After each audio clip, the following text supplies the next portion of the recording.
Salut et bienvenue dans ce deuxième épisode consacré à la formation Amazon KDP. Donc, chaque fois que vous allez vous connecter à votre compte Amazon KDP, vous allez atterrir dans ce qu'on appelle l'espace bibliothèque. L'espace bibliothèque, c'est tout simplement là où sera rangé tous vos livres ou alors l'espace qui va vous faciliter en fait pour mettre votre livre en ligne. Donc, ce petit bandeau apparaît tout simplement parce que vous n'avez pas encore renseigné vos informations bancaires. Donc, et ici, ce sont tout simplement des liens utiles vers la documentation qui a trait à Amazon KDP. Donc, si j'ouvre par exemple ici ce premier lien, dont vous parle ici création de livres, nanani nanana. Bon, il est vrai que là, maintenant, ça apparaît en anglais, mais chez vous, en fonction de la langue que vous utilisez, ça pourra apparaître en français.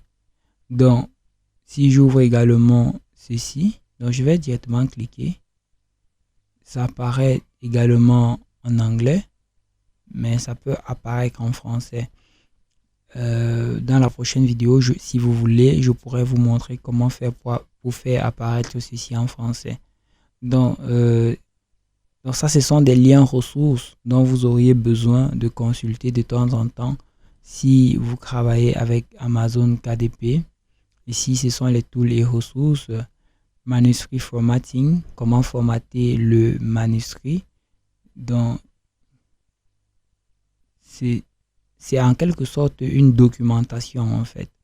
Donc, vous allez trouver la plupart de certaines de vos questions ici.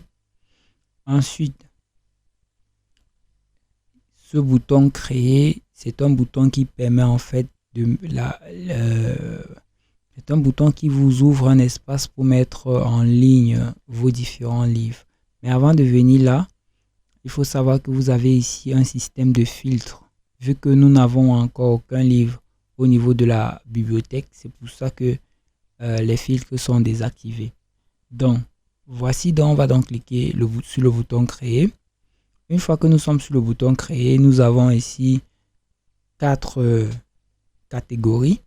On a la première catégorie ici, premier bloc. Ce premier bloc, les e-books Kindle. Les e-books Kindle correspondent tout simplement ici aux fichiers numériques, dans les livres qui sont uniquement lisibles sur des tablettes. Donc, si vous voulez créer ce style de livre, c'est pas ici que vous allez passer pour mettre cela en ligne. Ici, on a les livres brochés. Lorsqu'on parle de livres brochés, il s'agit notamment des livres papier.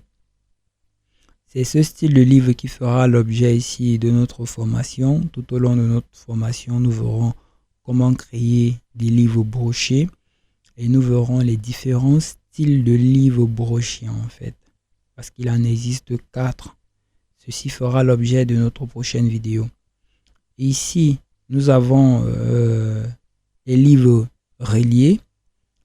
Les livres reliés sont également des livres papier, à la seule différence que les livres reliés ont des couvertures beaucoup plus solides. Ce sont des couvertures cartonnées, des couvertures dures, tandis que les livres brochés ont des couvertures souples.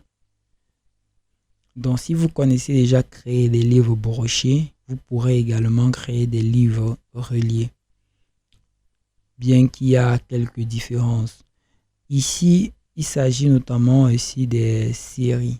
Donc, lorsque vous créez une suite de livres qui se succèdent, admettons que vous créez un roman et il y a le tome 1, le tome 2, le tome 3. C'est ici en fait que vous utilisez cet onglet-là pour matérialiser en fait la série de votre ouvrage. Donc, c'est tout ce qu'il y a à savoir pour ici. Je vous donne rendez-vous dans la prochaine vidéo et nous allons parler des différents types de romans. Pour ce qui est de la mise à jour de vos différentes informations, ne vous en faites pas. Nous y reviendrons dans une vidéo ultérieure. Donc, vous pouvez vous-même cliquer à ce niveau. Moi, je ne le fais pas parce qu'on va me demander encore le numéro de téléphone et consorts. Donc, si vous avez enregistré votre compte avec un faux numéro de téléphone, vous serez bloqué à nouveau à ce niveau-ci. Donc, vous allez entrer votre numéro de téléphone. On va vous demander de remplir à nouveau votre nom, votre prénom. On va vous demander de remplir les informations liées à la fiscalité. Si vous êtes un citoyen américain ou pas. Une fois cela fait, cette bande-ci va disparaître. Et vous pouvez tout de même utiliser votre compte avec cette bande-ci sans problème tant que vous n'avez pas encore réalisé une vente. Donc je vous donne rendez-vous dans une prochaine vidéo. Nous allons parler des contenus, des différents types de carnets. D'ici là, portez-vous bien. Ciao, ciao.